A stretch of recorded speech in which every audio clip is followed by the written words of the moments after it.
Hello, good morning. It's Krissy, but with glasses. Okay, here's what's on my mind. A lot of agents are talking about the spring market. What does it look like? What can we expect?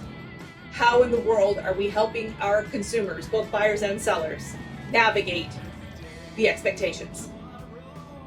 And this stems from basically Facebook posts where agents week over week will pop on and say, oh my gosh, there were 14 offers on this house in Springfield, or my client escalated $90,000, waived all contingencies, and we still didn't win. Like, these are the indicators that we share with our clients and say, here's how I know what you should be expecting as we head into the spring market. And when I say spring market, it's a combination of when listings come on, which are currently delayed because of weather, and those listings driving buyers that then create competitive situations. Like what agents refer to as the spring market occurs between about the middle of February. I usually say after Super Bowl, although we see hints of it earlier in the year, and it definitely runs its course by mid to late May. After that, our expectations change. Like that is where we see a visible shift in the market. The listings slow down, the offers slow down, days on market increase, everything kind of shifts after mid to late May. So from an agent's perspective, I'm trying to help my clients, both buyers and sellers, set realistic expectations that say, when you put your house on the market, according to the agents I'm talking to, their traffic patterns, the offer patterns, the terms that we're seeing, this is what I think you can expect. And for buyers, I report back and say, I'm talking to people who are working in this price point, in this zip code, in this search criteria, and this is what they're coming up against. I'm trying to help you assess whether or not you want to be competitive and what competitive looks like. To me, at the core of my realtor heart, these insights and experience are all that matter. That's it. That's my job. It is literally nothing more, which is why I get frustrated when, as a distraction or as a way to consume time, we're out reviewing restaurants and doing open houses. Like, that's all well and good and it's fun, but it's not the job. Not even close. It doesn't matter. I wish there was more of a focus, more of an emphasis, more credibility given to agents' insight and experience. Are you doing the job? Are you doing the damn thing out here? Are you meeting with people? Are you having the conversation? Are you in the thick of it? This is what matters, which is why I'm hoping that conveys to you and you can rely on my insights and experience as this is why I want to work with Krissy, is because she knows what's going on. We are on the precipice of what appears to be huge with a Y, pent-up demand. We have sellers on the sidelines that are ready to go on the market as soon as it looks favorable, and I am talking about the mountains of concrete snow on the side of the road that are undesirable.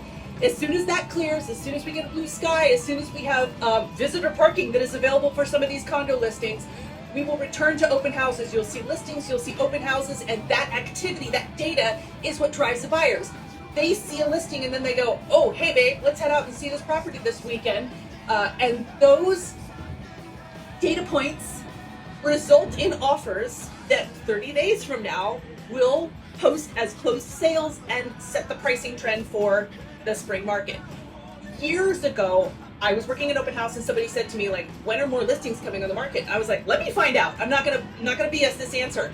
This was probably like 10 years ago. So I went through and I literally, my husband helped me, so he'll attest to this, day by day, January 1, January 2, January 3, January 4, to the entire calendar year for like 5 straight years. How many listings came on the market in this area? How many listings came on the market in this area? How many listings so that I could see when it ramped up.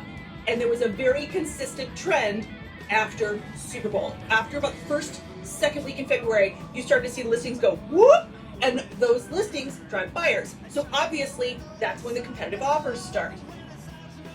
COVID messed all of that up. All of it. Then after COVID, 2020, 2021, 2022, like, it was incredibly frustrating. I think I know what should happen, but that's not what's happening, which makes me look like I don't know what I'm doing. And that was incredibly frustrating. Incredibly frustrating.